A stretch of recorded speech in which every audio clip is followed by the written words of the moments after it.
Have you ever done psychedelics? No, never. I think that's interesting. You think that's a different realm? Did you describe it? It sounds like it's Hmm. a different realm of reality. But what if it's a realm that we're not even conscious of or can ever get to it because we're in the present and we're alive? You know what I mean? Like what happens when you die? I don't know. I I wish I think knew. I think it's definitely going on in your mind. So whatever substance you take, it just expands the amount of access that you have. It's kind of like the way I see it is if you look through the world of a hole in the fence, then your view is limited. But if you expand the consciousness and you look through it through a magnifying glass, and then that's a different type of view you're going to have. Mm-hmm. So the way I feel about religion or anything is you're viewing it through the small hole of Christianity, whereas that can be expanded. And trust me, it can be expanded with learning different cultures, different religions, different backgrounds, and then you'll actually find that a lot of the ancient ones tie in together, like Sumerians, which is the oldest writer that we know of at this point, that translated into Abraham because Abraham was from there. He's from Ur, and then he went Mm-hmm. traveled with his wife Sarah, and they were polytheists. I mean, they believed in a whole bunch of different gods. But I think it's all rooted, and eventually it all comes together. And suddenly, in the United States, we have Mormonism, which is a level of Christianity, but it's a different level.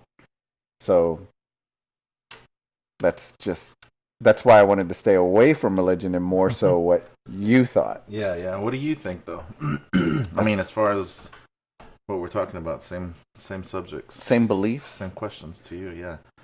I mean, why do you feel your beliefs are different than what Oh, most people? they're way different. Yeah. So what are they? Because what's your philosophy on life as far as like your beliefs that? Well, we're talking about death, right? So what do you think about when people die? Like what happens to them, and is their experience the same as everyone else's? Do they meet up in a spot? Um, um, so my beliefs on death are a little.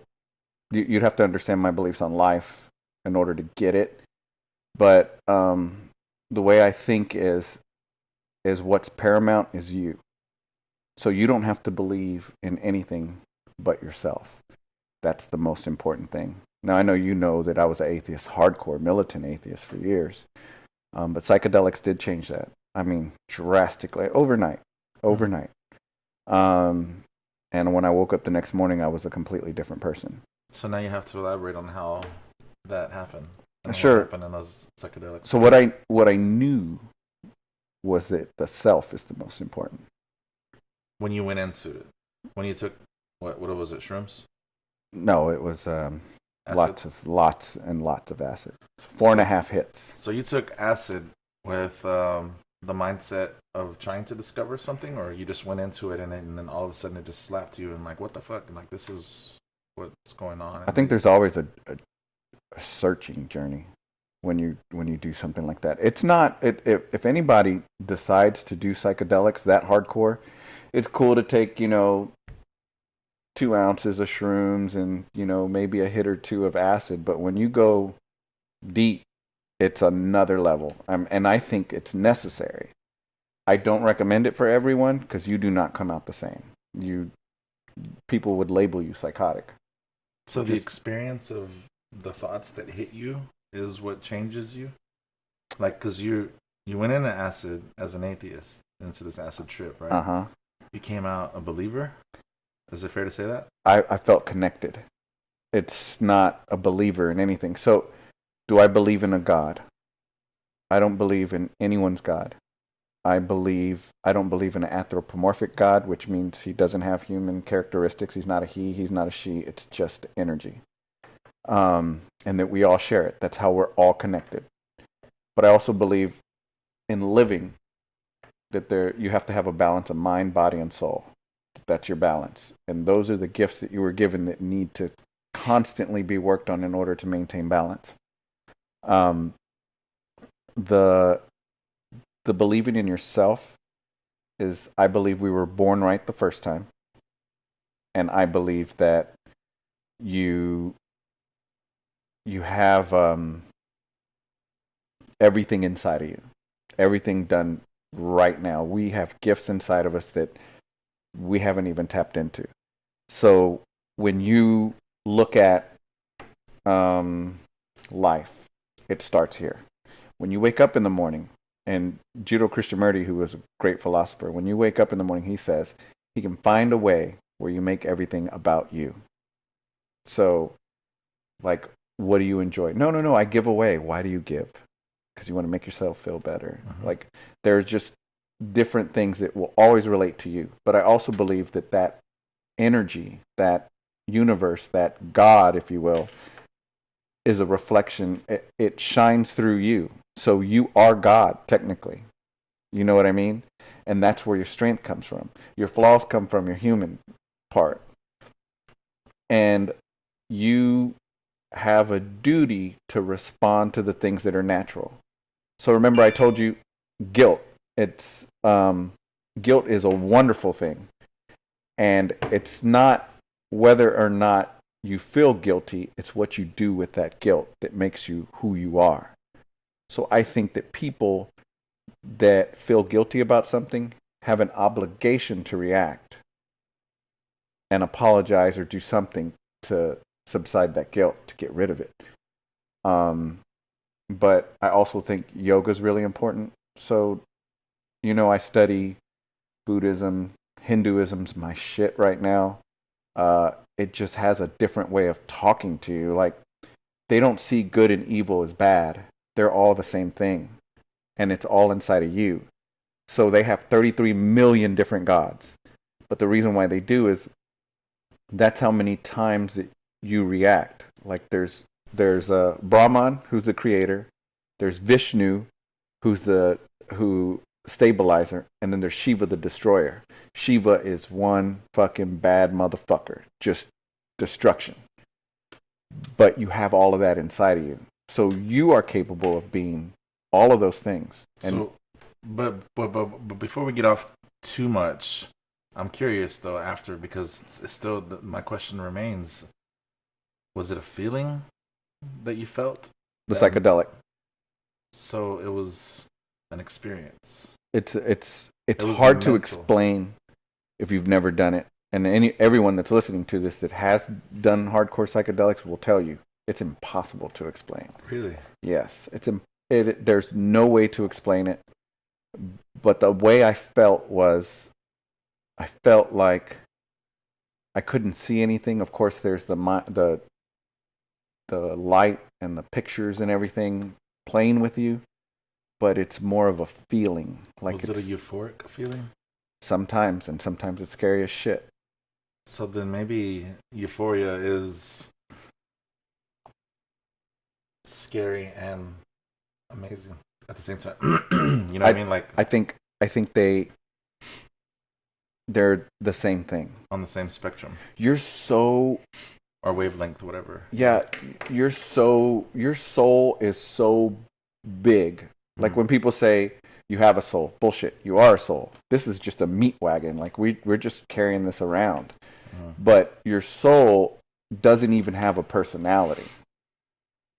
It doesn't. It's part of that universe that I was telling you, where all of us share everything. There's no bias. There's no political party. There's no male. There's no female. There's no human. It's bigger than that. You're out of this world huge, like in the universe. And that part that talks to you, you ever have an idea and somebody else has the same exact idea? Fuck yeah, Nikola Tesla. But I didn't know who he was at the time. That motherfucker stole my inventions. Sure he did. The reason why is because we're all draining from the same source. We're like little radio waves. I mean, little radio antennas. All of us are. And depending on those three things I was telling you about, mind, body, and soul, get all of those things together on a balance. So you got to make sure your health is good. Got to make sure your mind is good, so you're constantly learning, and your soul has to be right. If you get all of that on balance, the stronger the signal you get. And then everyone draws from this same thing. And that's how we operate.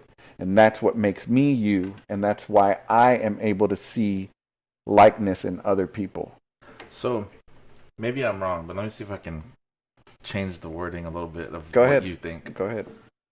We Some have articulation. we have this body that Mm-hmm. we each individually have. Mm-hmm. This body has all the organs that it needs to function For and people stay that are fortunate to be born that way. and yeah, for people that are fortunate to be born that way and to stay alive and to to be a living person.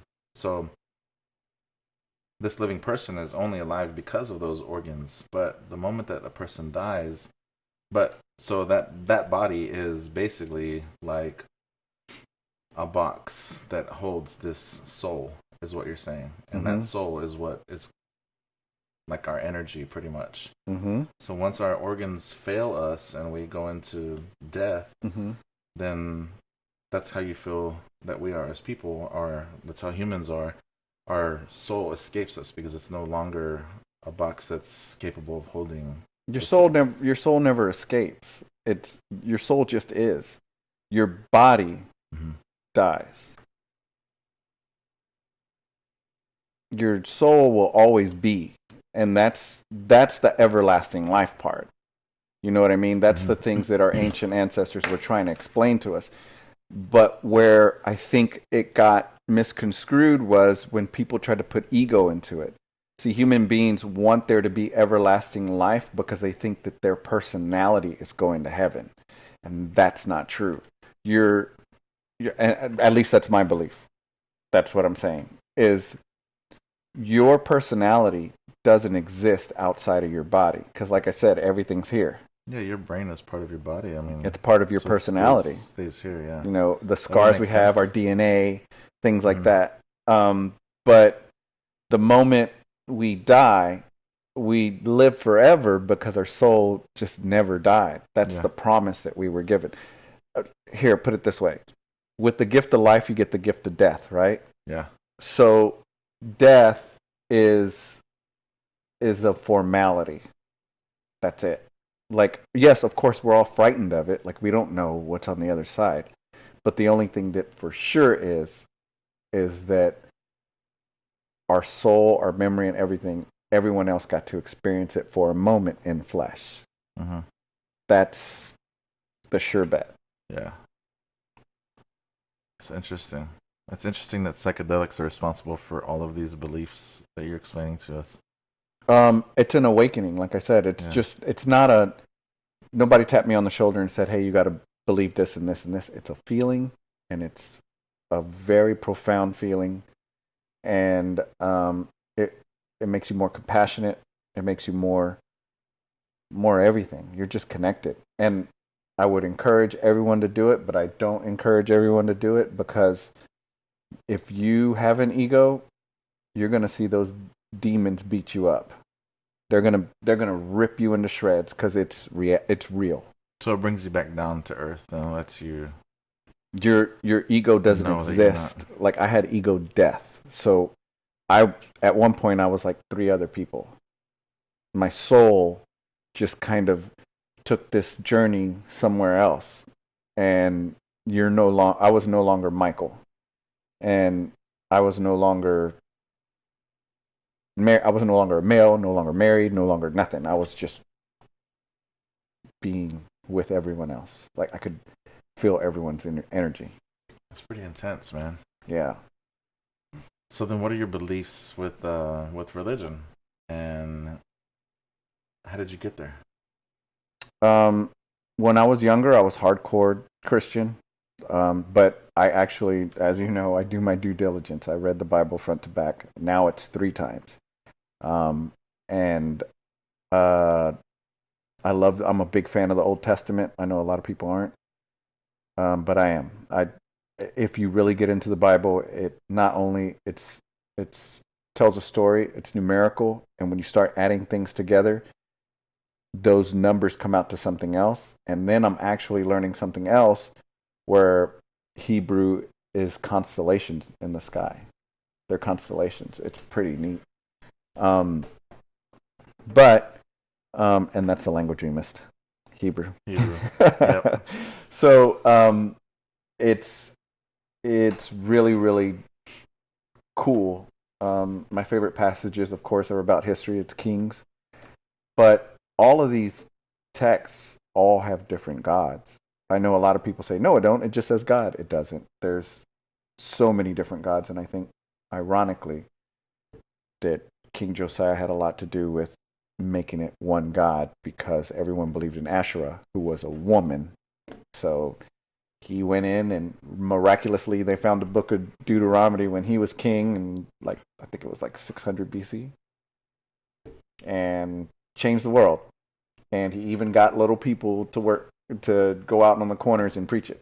So I think there's problems with that. But as far as my beliefs are, I think, you know, meditation is really important. Yoga is really important because that's the body portion of it.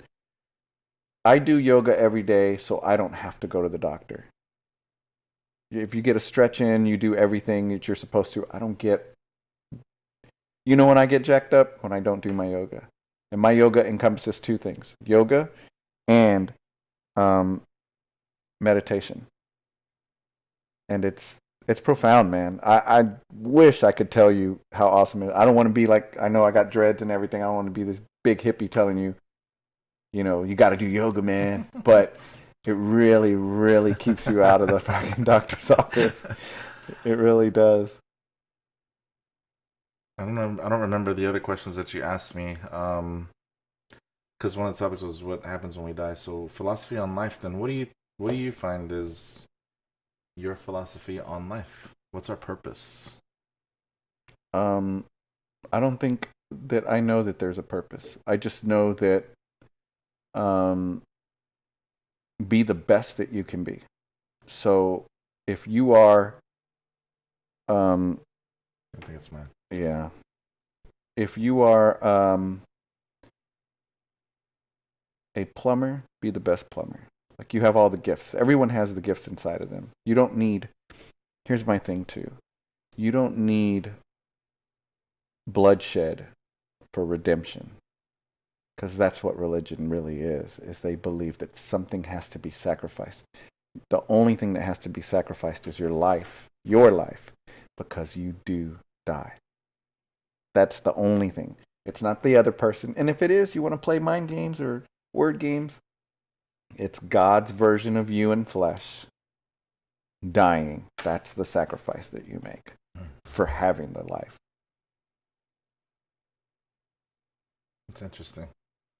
Definitely interesting. Very unique. I've never heard anybody say those words or have those beliefs other than you.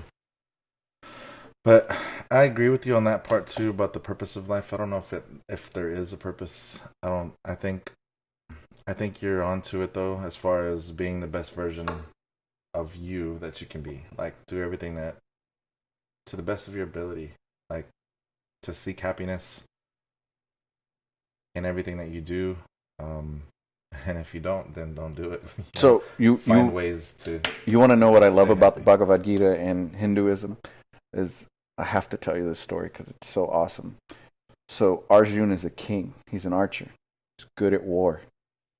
His family turns against him. His uncles turn against him because they split the kingdoms up, right? So they come to kill him and pillage everything, His family. his family and everything. But he's a follower of of I believe the Godhead, one of the Godheads, which is I think it's Vishnu at that point, because he does change likeness. And he says, I just want to follow you. I don't want to do murder, war. I don't want any of those things. And he comes and appears to him and he tells him, he says, uh, you you are doing God's work, basically, if you are who you are. Meaning, this guy was the baddest archer, the baddest guy in war. And he was like, that is your duty. And he was like, I don't want to kill my uncles or whatever. He goes, if you do not kill your uncles, they will kill you. So your duty is to be who you are. That's your gift. That's you doing God's work.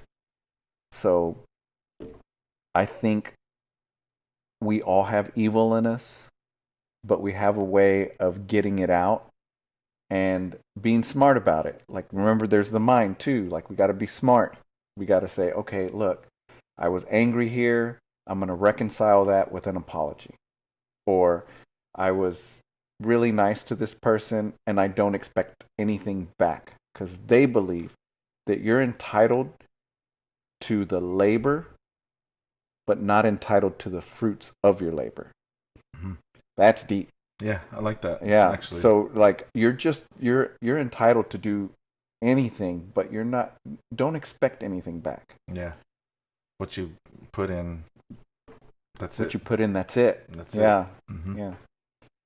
I like that. I have a story too regarding that. In my opinion, there's a lot of panhandlers that you see everywhere, right? Mm-hmm. I sometimes help them. To be honest, I like to ask them questions. And what I mean by that, or what kind of type of questions that I do get into, are story questions. I want to know background. I want to know why they're there. I want to know how long it's been since they've eaten. Mr. Wendell. I want to just figure out what's going on with this person before I decide how much money I want to give them. Really? Yeah. I quiz people. Do you I did that once, and this man brought me to tears. really? So, do you know the story, the song by Arrested Development called Mr. Wendell? I believe I've heard it, Yeah. but it's been years. Yeah, a really long time. He gives me some knowledge. I give him some shoes. Yeah, I gotta hear it. Yeah. So basically, what it is it's a bum on the side of the street. I guess Mhm. you could say. Maybe that's not politically correct. I don't give a fuck. So, he's on the side of the road, and he's like, he picks his brain, mm-hmm. and then he rewards him with the things that Mr. Wendell needs. Mm-hmm. So that's what I thought of when you said. Yeah, no. And it's not so much about picking their brain to find information out. More so, it's trying to see how authentic they are. And it's something like it's almost like a polygraph to see if they're legit or I feel like we talked about this before, and I think that being on the side of the street asking for money with a sign, complete, just getting to that point, I think that you really have to try to get there or really make a lot of mistakes that led you to that point or had a series of very unfortunate events that you had no control over, which I feel like somebody should be able to get off of the street if they really wanted to. In America. No time. Yeah, in America here. But some people just don't want to. Some people just don't want to. And so, like I said, I had a conversation with this guy one time. He brought me to tears. I told my girlfriend at the time when I was living in San Antonio what happened, and she got emotional. Like, he's just had a really sad story, and the story was like his parents died, and they both died together, and it was brutal, man, like his experiences. But I don't want to get too deep into that part, but I feel like it's for me, I like giving, is what I'm trying to say. And I like it because of the reward that I get. Not because, not just the giving, but it feels good to give to the people that, need it if they genuinely need it. Or if they're just trying to get high, you never know. That high might be the one that saves their life. They might be an addict and they need that, So who knows? So whatever they do with it, it's fine. Once I give, that's it, it's done. And I don't worry about it. But the story goes, my friend BJ, and I know you want to tell me something. My friend BJ gave to this lady because he was kind of the same way as me. He gave to this lady or some couple at Walmart in Seguin, and he's like, hey man, if you want, I don't have any money, but I have these plates that I just bought, benefit plates. So the guy was like, yeah man, cool, thanks. He took them, and then BJ watched him in the rearview mirror, and he threw the plates aside. Mm-hmm. He got pissed. After that, BJ won't give ever again. But I told BJ, it's like, dude, when you give, man, don't give expecting anything back. You give and you fucking just let it go at that point. Whatever they decide to do with it, let them do it. Like, who cares? But don't give unless you feel that way, because if you don't, I think it just kind of kills it for you, man. Like, you can't be attached to it. Well, yeah, of course not. That's kind of the root of all sadness is the attachment. Mm-hmm. So your friend was probably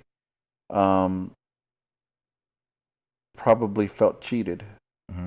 and that's why he got upset. But I say this to everyone, that's a you problem. Mm-hmm. That's not a his problem. No. Because it's a lot of people like blame things on, oh, it's the media or it's this, but the media and distractions and evil will always be there. You're Mm-hmm. not going to defeat it. Yeah. But it's what you allow inside. If you allow badness to come within, it's going to come. Like it's what you manifest inside of yourself.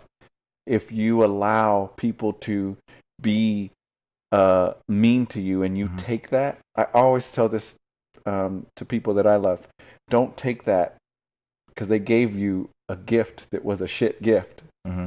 Don't take that and keep it. Like Yeah. you're beating yourself up about it. Let it go. Mm-hmm. You be the one to just, everything has exhaust. We breathe in oxygen, let go of the carbon dioxide. We eat, we crap it out. We drink, we pee it out. Mm-hmm. The same thing applies to what we put inside of ourselves. So if Mm-hmm. you continue to allow bad people or evil people or just mean, hurt people Mm-hmm. to get inside of you, you're going to pass that on Yeah. to someone else that you didn't mean to, maybe didn't deserve it. And I know I'm not perfect. I do this. Like if something gets inside of me and I get irritated, especially online, there's no human interaction. I'm not looking in that person's eyes, Mm-hmm. and I can't see. I find it extremely hard to be compassionate when you write something. Mm-hmm.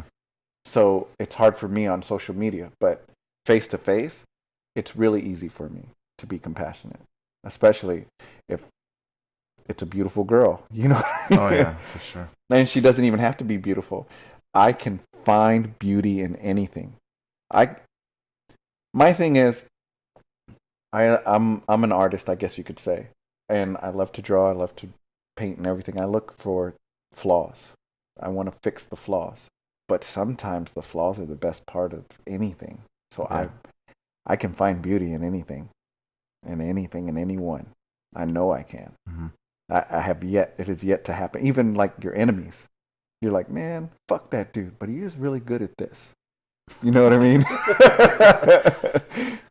Not supposed to hate your enemies, man. Yeah. Affects your judgment like Godfather. Yeah. I don't know. I mean, I think you're right though, because there's even like a popular meme right now that's going around, or maybe a quote from someone that's stated, it's like drinking poison and expecting or being mad at somebody is like drinking Expecting the poison. other How does it person go? to die, I think. Yeah, Yeah, something I like think I've that. heard something like that. Yeah. Yeah, So that's that's a good one. pretty accurate. Yeah, I agree with it 100%. I think it's true. I also Yeah. think we take for granted what the key to happiness truly is. And I stress gratitude, man. Like even when it hurts to thank somebody or when to apologize to somebody, if you have gratitude inside of yourself, like the best way here, I got a secret for you. The best way to do it is work out, lay on the ground, and then put your hand on your heart so you can feel it beating and just say, I thank so and so for this. And even if a evil thought comes in and it's somebody you don't like that did something to you, thank them for giving you that because it made you think at this moment. Hmm. So that is what keeps me happy. Really? Yeah, I stay on gratitude. Even if I don't express it out loud, I express it in my mind because I am the only one that matters. Yeah, you see this world through your own eyes. Mm-hmm. Every day I wake You up and I don't experience say, it through what your are own. they going to do? I say, what am I going to do? Mm-hmm. Mm-hmm. That's good.